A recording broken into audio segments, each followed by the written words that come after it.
Algonquin legends say the Wendigo was once a man, like you and me. Poisoned by greed and gluttony, the man turned into a pale, gaunt creature with sunken eyes, reaching limbs, and an insatiable hunger for human flesh. Always hungry, the Wendigo searched constantly for its next meal. The truth, however, is much worse. My name is Charles Keeper, and I was an investigative reporter for a local paper in Wisconsin. If that sounds impressive, then you have the completely wrong idea about my career. Mostly they send me out from the middle of nowhere to investigate supernatural events and creatures. Half the people I talk to are pulling their bullshit stories out of their ass, and the other half are hopelessly deluded. Not exactly a perfect job, but hey, whatever puts food on the table, right? My last investigation brought me to a small town nestled deep in the northern forests of Wisconsin. So the curious among you do not seek out this town, I will omit its name.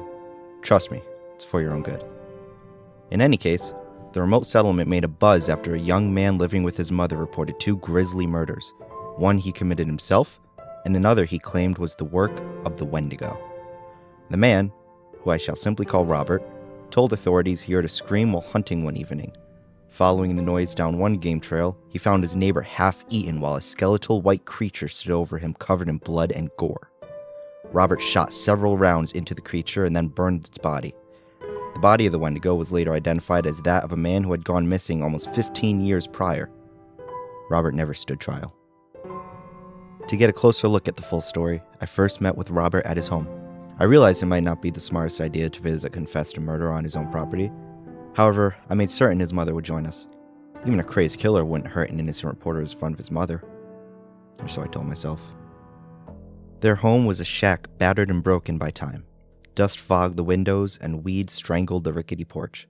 The front door, where Robert waited eagerly for me, hung at an angle and swung to even the gentlest breeze. "You're here," Robert said. He sounded surprised, but pleasantly so. His lips curled into a wide, yellow-toothed smile and then faltered, falling into a gloomy frown. We shook hands and headed into the living room to talk. The room smelled of spilled beer and old deli meat. Robert invited me to sit on the couch, no doubt the source of the dizzying stench. I didn't plan on staying long. Thank you for agreeing to meet. I know what you went through must have been difficult, so I won't pry too deep. But please, if you would, recount that day for me in as much detail as you're comfortable with. Our readers are eager to hear the truth. Robert shrugged. "Ain't nothing. People deserve the truth, even if it's hard to hear." Couldn't agree more, I said. I forced a smile. "Truth be told, I'm just happy someone wants to hear my story. The newspapers, you read them? They're making me out as some lunatic killer." Well, I work for a newspaper, but we're dedicated to all sides of the story, and that includes your side, so, whenever you're ready. I pulled down a notebook and pen. Scratching his head, Robert glanced up to the side. His brow scrunched together as he struggled to recall his story. Real or fake? I didn't know, or care. After some time, Robert shrugged again. "Well, nothing special about that day. I went out hunting. There's some game trails back through the woods there. Didn't find nothing, of course. And that came all quick-like, so I was heading home." And that's when you found your neighbor and He nodded. "Went 3 yards from the backyard, if you can believe it." I couldn't. "At first, I didn't see nothing. Like I said, night came all quick-like.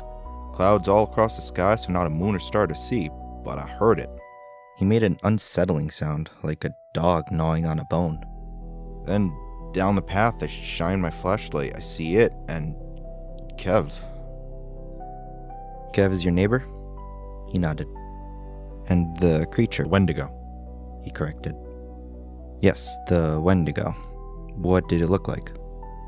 Well, it was tall, with long, white limbs. Its skin was stretched thin as if it didn't fit its bones, and its eyes, they were sunken in, like big black pits. They were cold, dead, nothing there but hunger and hate. His brow pinched together and his mouth fell open. Blood, too, blood everywhere, on its arms, on its face, on its chest, and there Kev is. God bless him. He was just torn to shreds, and that beast, the Wendigo, still had bits of him in his teeth. Well, I got my Ruger, and I pumped 5 shots into it.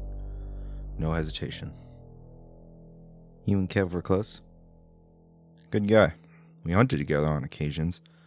Ma said he went down looking for me in the evening, wanted to ask me something. Now I'll never know what. Robert said. He stared into the distance and said nothing. I was beginning to wonder where his mother was. So far, she hadn't made an appearance, and the longer the silence lingered, the more uncomfortable I felt. Eventually, I made a curt cough. And the 5 shots, did they kill the creature? Seemed so. Howled something awful and fell to the ground.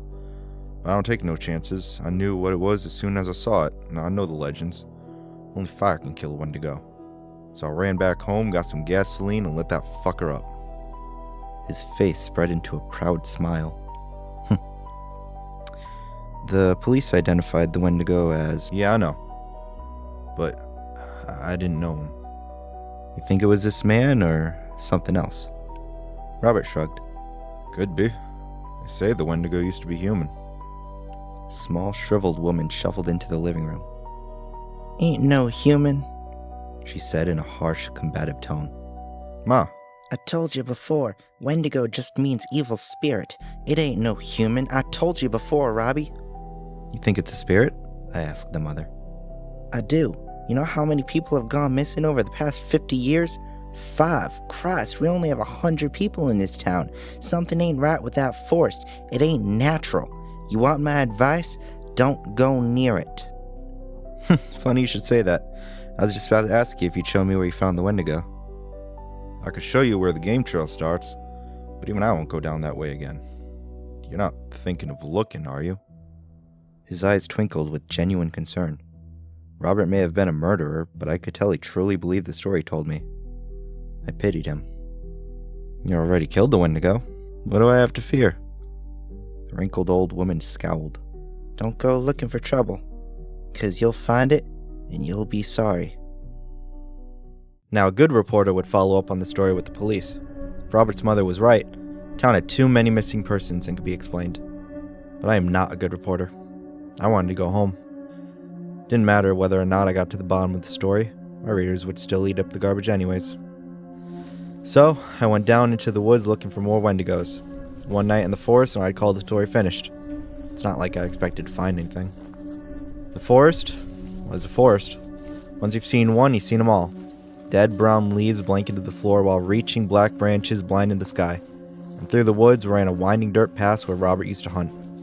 After walking up and down the trail for an hour, starless, moonless night has cast everything in shadow. So I made camp for the night. I set up a tent and lit a small fire to keep me warm. Once the flames grew tall and bright, I pulled out my notebook. Late in the evening, I heard strange noises, I wrote. Rustling trees, muffled chatter. A shadow shifted among the silhouetted trees. Could have been a person or an animal, but the hair on my neck stood straight up. I didn't feel safe. None of it was true. I hadn't experienced anything outside the forest's usual sights and sounds. The fire cracked. I sighed. I was tired of spending nights alone in the forest making up stories about fictional creatures. There are much better ways to spend one's time and make one's money. I was still young. Maybe I could switch newspapers and write something real for a change. Then I heard a crack. Then another. This time they hadn't come from the fire. I squinted into the dark forest. It had to be some kind of animal. All sorts came out at night to forage. Possums, raccoons, skunks, and so on. But as I searched into the forest, I saw the branches bend and snap. The animal was large. A coyote, perhaps? What else could it be? Leaves rustled. The sound was close. Whatever it was approaching the fire. I looked long and hard for the source of the noise, and soon I saw an inky shadow passing from tree to tree. Robert? I asked the dark figure. Is that you? There was no answer. Robert? Nothing. Now I was growing afraid. Against all logic, I entertained the possibility that maybe Robert and his mother were right. Maybe there were such things as Wendigos and evil spirits. God, I hope not. Just in case, I grabbed a log and lit one end in the fire. Robert said only fire could kill a Wendigo. It's probably bullshit, but, better safe than sorry. Before long, the noises stopped. I waited and listened with the flaming log in hand. Minutes passed, one after another. But the forest was silent. After several bated breaths, I relaxed. The campfire, which had all but been forgotten about, had burned down to its last embers. The dark coals smoldered faintly, so I placed my makeshift weapon on top and tried to coax the fire back to life. Just then, I heard the crunch of leaves close behind me. I whirled around, but there was nothing, only my tent trembling slightly to a cool breeze. I built the fire into a great blaze whose heat and light gave me strength. For hours I watched the flames dance and listened for any noise big or small. Thankfully I heard nothing.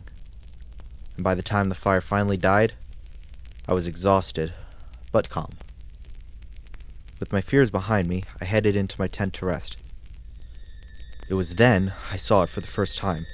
The Wendigo. Its face, not at all human, was a pallid skull adorned with gnarly black antlers. To fit inside the tent, the towering creature hunched over its limbs, but its body was not pale or emaciated like Robert had described. At one look, it was solid black flesh with muscles wide and bulging, and at the next it was a gossamer fog. However, I didn't get to look too long before it knocked me out cold with a swipe to the head. I awoke in a dingy cave with a raging headache and a chill running down my spine.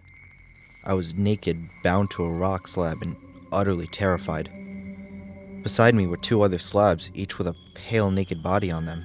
Even in the dark, I could see the curves of their bones pressing so tight against their skin, I thought it might burst.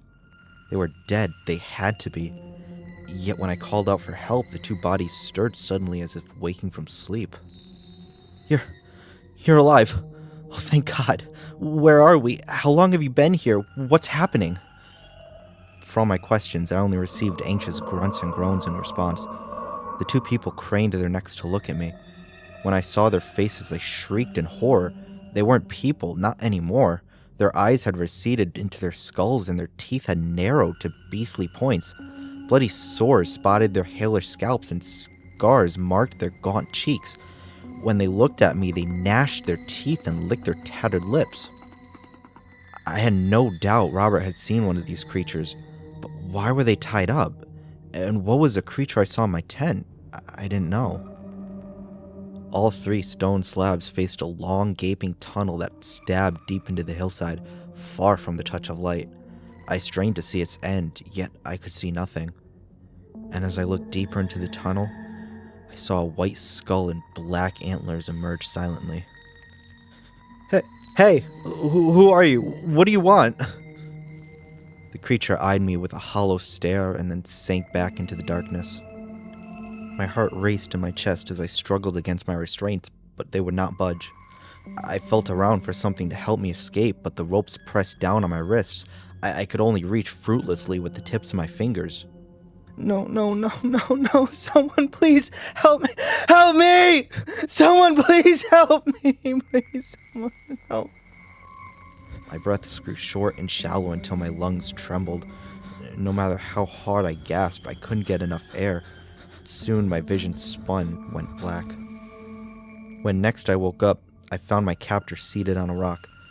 Though I had no eyes to blink, the creature was staring at me. What do you want? I asked. It cocked its head to one side but said nothing. You aren't human. What are you? A ghost? A spirit? The creature grumbled low in its throat. A spirit, is that it? The creature murmured in a deep, guttural voice. Whatever words it spoke, it was no language I had heard before. A demon? A Wendigo or something?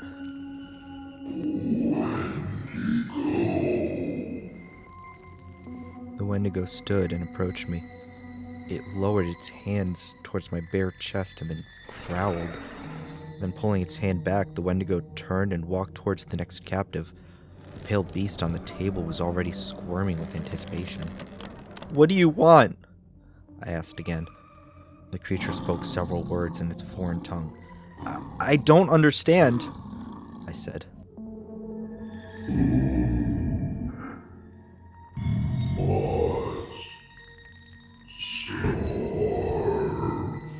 It said as it scanned the captive's willowy body.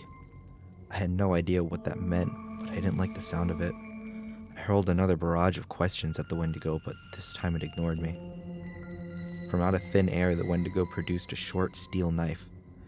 Without hesitation, he pressed the keen blade against the captive's sickly white skin. The beast wailed in pain as the Wendigo shaved off a sliver of its skin, but when the deed was done, the bony creature raised its head. Mouth agape, it stretched towards the slice of flesh like a flower to the sun. Then, chanting, the Wendigo fed its prisoner. In an instant, the meager strip of skin was gone, consumed without second thought, but the chants continued for several moments more, and when it finally ended, the pale beast began to whimper. It shrank in on itself and trembled visibly. Delighting in its fear, the Wendigo chuckled. Then, after a long, disturbingly silent moment, the Wendigo thrust its hand into this beast's stomach. Soon the cave filled with the victim's shrieks of horror and pain as the Wendigo's moans of pleasure. I closed my eyes, too scared to watch. Several minutes passed before the screams finally died down. I cracked open my eyes. Somehow the pale creature's stomach was untouched. Even so, it continued to writhe on the slab, traumatized and in agony. As for the Wendigo, it had moved on to the next victim. Cruel laughter rumbled low in the cave, accented by the shrill whimpers of the imprisoned. The ritual was about to begin again. I heard the cry of steel and of pain and of pleasure. Organs squished and groaned, blood sloshed and spilled.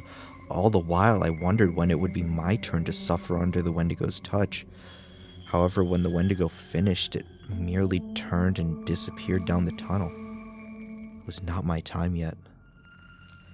Time, they say, is relative.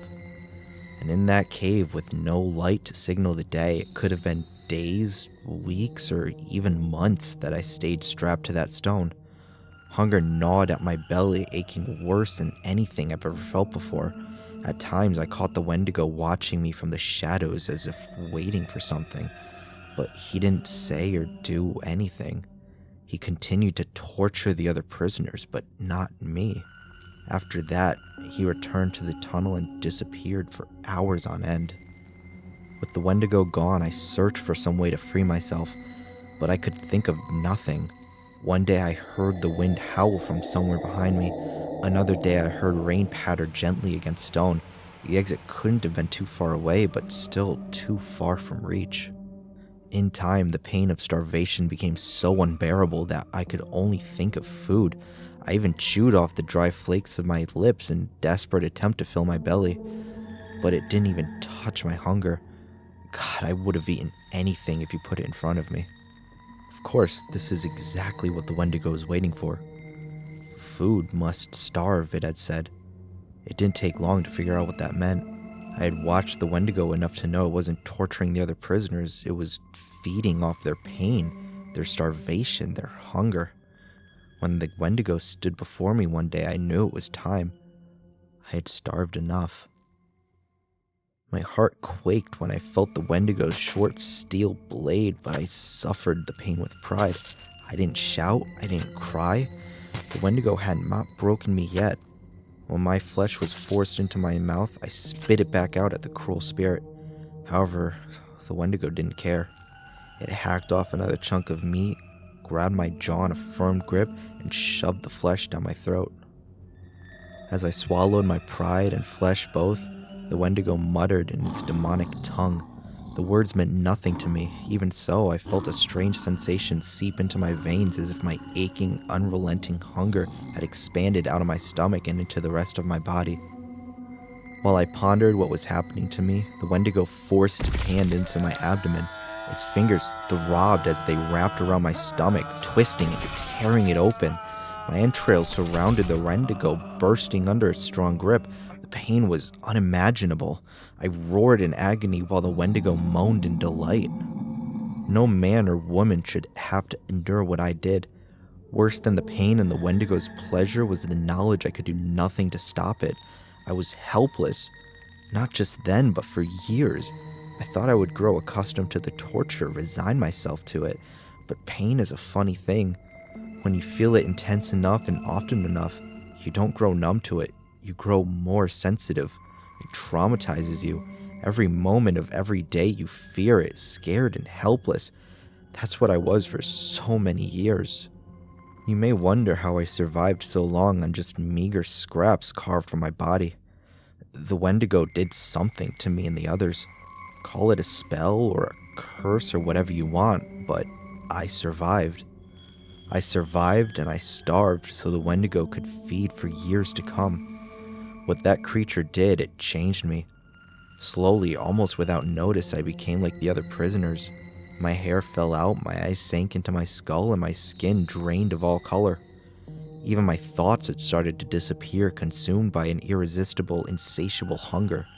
I could only cling desperately to my humanity. I forced myself to recall my favorite songs, my hobbies, and my family's faces, but it was all fading so fast. Soon I knew. Soon there would be nothing. What's more, I heard things. Deep within the lightless tunnel, thin, ghostly voices murmured and growled. I only caught echoes of their words, but it was enough to convince me that I had truly gone mad. Regardless, I did escape that cave. Eventually. That fateful day began not with my freedom, however, but with the freedom of another. Sometime after feeding, when the Wendigo had returned to its tunnel, one of the prisoners rose from its slab. With a jagged rock in hand, it walked to the center of the cave and looked at the path behind me, where a soft wind murmured. I could barely believe it. Of course it was possible. After all, Robert had seen and killed one of these creatures. But how many years had I been there? How many years has it been there? If there was hope for that poor beast, then maybe there was hope for me. Maybe it would even let me go. As the pale creature walked past me towards the exit, I opened my mouth to call for its attention. Nothing came out but a dry croak. After all these years without speech, my body barely remembered how to do it. I poured all my strength into my throat and tried again. Please, was all that I could muster. It was enough. The creature turned around and approached my slab. Some humanity lingered in the beast after all. It understood me. It pitied me. It would help me. Or so I thought. Still clutching the pointed rock, it looked down on me. For once, I could see its eyes clearly. They were utterly black. Its pupils had expanded until they consumed the entire cornea. Inside, I could see nothing. No thought, no emotion. Only hunger. Mouth ajar, the beast grabbed my arm and lifted the rock. All I could do was scream. Then, appearing suddenly, the Wendigo caught the creature's wrist. Without a word, the Wendigo dragged its prisoner back to the slab. Desperate to escape, the creature thrashed at its captor. It clawed and scraped and bit, though to no avail. The Wendigo took the abuse without complaint. In a last-ditch effort to free itself, the creature grabbed one of the Wendigo's antlers and pulled with all its might. A short, twisted chunk snapped off, making the Wendigo howl in pain. For an instant, the creature was free, however only managed to take a step before the Wendigo returned to its senses. With the back of its hand, the Wendigo struck the prisoner across the face. Keen, crooked teeth sprayed across the cave. They tinged against the cold stone like death bells ringing. Fueled by rage, the Wendigo thrust its hand through the creature's chest. Blood splattered over the prisoner beside me, who licked up the hot liquid without remorse. Now one prisoner short, the Wendigo sighed and muttered something in its ancient tongue. Then it grabbed the bloody corpse and dragged it into the tunnel. Halfway down before disappearing from sight, the Wendigo stopped and looked back at me. A shiver ran down my spine. I clutched my fists tightly. In one of them was a tooth that had fell like a miracle into my hand. I prayed to any god that would listen not to let that miracle be taken away. And perhaps one of them heard me, because the Wendigo turned around and sank into the darkness. Uncertain how long the Wendigo's absence would last, I waited. The tooth would be my key home, but I had to be smart. As I expected, the Wendigo returned shortly. It would not let a slab sit empty, so it slipped past me into the free world, where it would soon find another victim. After several anxious minutes, I began my work. The tooth I received was a molar. It wasn't sharp enough to cut a rope, so I honed it against the stone slab. It took hours to narrow the tooth to a razor-like point, and just as I began to saw through my rope binds, I heard the rustle of cloth against the cave floor. It was the Wendigo dragging its prey. This time, it was a girl. Blonde, in her mid-20s, I guessed.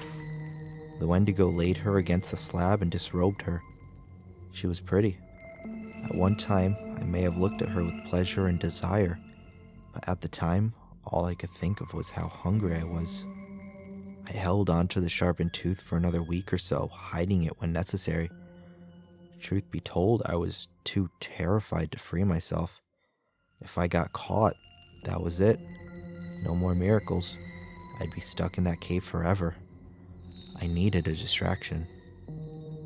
One day, as the Wendigo carved a sliver of flesh from my thigh, a thin beam of light penetrated our chamber. The light was weak, as if it had come from somewhere far off, but it might have well been the noontime sun. I hadn't seen light in decades. Although the light flickered and slipped away, the sound of footsteps echoed throughout the cave.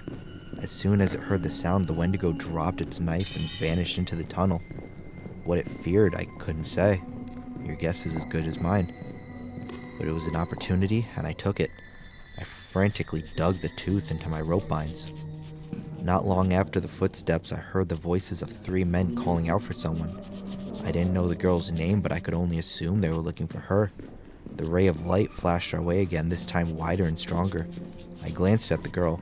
She struggled against her own binds, but to no avail. Her lips moved, but no words came out. Starvation had drained her of all energy. She was helpless, just like I had been so many times before. But not this time. This time, I would be free. I hacked through my restraints even as the men's voices faded along with the thin, shifting light. Knees wobbly, I pushed myself to my feet. I gave one last look at the depthless black tunnel and left as quickly as my legs would allow. The whole time I wondered if the Wendigo would drag me back to the slab or kill me, as it did the other prisoner. However, luck shone on me that day. After several minutes of raggedy breath and throbbing anxiety, I stumbled through the mouth of the cave into freedom. For a man that had not seen light in years, the moon and stars were blinding, and though I shielded my eyes from them, their presence gave me hope and comfort. Gaunt and naked, I ran through the woods in search of civilization. At some point, I collapsed from exhaustion, but when I woke again, I returned to running, bound by fear and hunger. It was midday when I found a dirt path that wove between the trees. I followed it until I came into contact with a young man on a hike. Naturally, his first response was to scream. Please. I said. It was the one word I knew it could say, and this time the hiker responded with kindness and concern. Despite the horrific transformation I had undergone, he could still tell I was a person. Not just that, I was starving and covered in cuts and scars. I'm sorry. Do you need help? How can I help you? I took one step closer. The man's cheeks were full and red with life, and along his neck ran a plump, juicy vein. I tried to speak, but this time only a hoarse grumble came out. Water? Do you need water? The man asked. He pulled out a plastic bottle from the bag strapped to his back. Food, I said. I took another step closer. My heart roared in my ears, or perhaps it was his heart that I heard, beating strong behind his thick, meaty chest. A shiver ran down my spine. The man pulled a granola bar out of his backpack. Here, he said. I reached forward to take it, but I didn't want granola, and I couldn't control myself. I tried, I swear I did. Yet even with the Wendigo far behind me, its influence lingered. I swatted away the granola bar and leapt at the man, scratching him across the neck. Blood coated my nails, and when I licked the dark drops, they tasted sweet as cream. Unbeknownst to me, the man had a knife. He stabbed it into my shoulder and then cut me across the cheek. The pain was no worse than what I had felt every day in that cave, but I didn't want to suffer anymore. I let go of the man and retreated into a fetal position. Meanwhile, the man ran to the cops, I presumed, because sooner or later a group of police officers approached me with guns drawn. Not long after, I found myself in a cell, imprisoned again.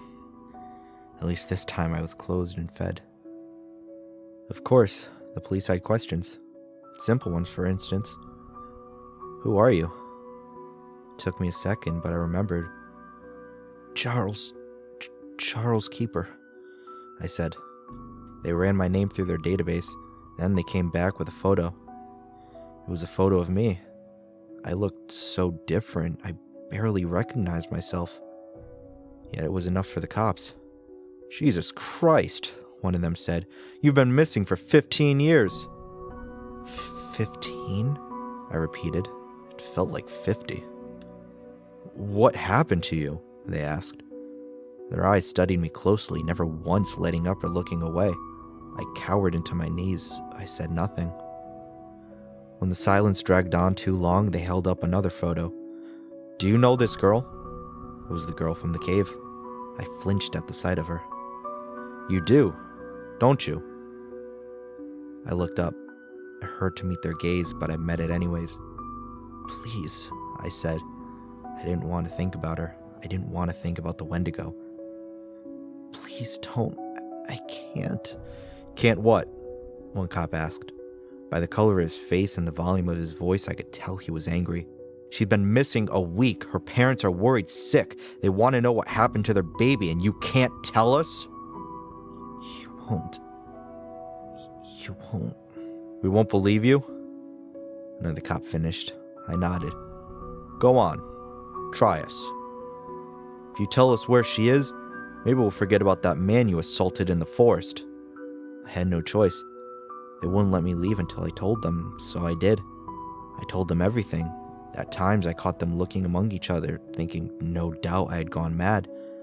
But on the whole, they were receptive. They tried to make reason of my story. Maybe the Wendigo was just a man in a costume. Maybe the trauma of my torture had altered my memory. In any case, 2 of the cops happened to be part of a search party that investigated the cave the night I escaped. Even if my story was a lie, it didn't matter so long as they found the missing girl in the cave. They asked me to help them find her. There were simply too many tunnels in the cave for them to find her on her own. But I refused outright. Nothing could bring me back to that cave. The thought of it triggered such a severe panic attack that they let me go without another word. Since then, I have readjusted to life. Well, as best as I can anyways. At first, food tasted sour, but for the most part, I've gotten used to it. I just take my steaks rare now. I found myself a lady, too. She's decent and sweet, and she helps me forget about the times I suffered. She doesn't believe my story. I could sense it in the tone of her voice whenever the subject comes up, but she knows better than to tease me. As for the missing girl, the police never told me if they found her. I haven't heard anything from them since they released me. I hope they did find her. I really do. But in the many years that have passed, it never once occurred to me to find out. To tell you the truth, this is the one story I don't want to see to the end.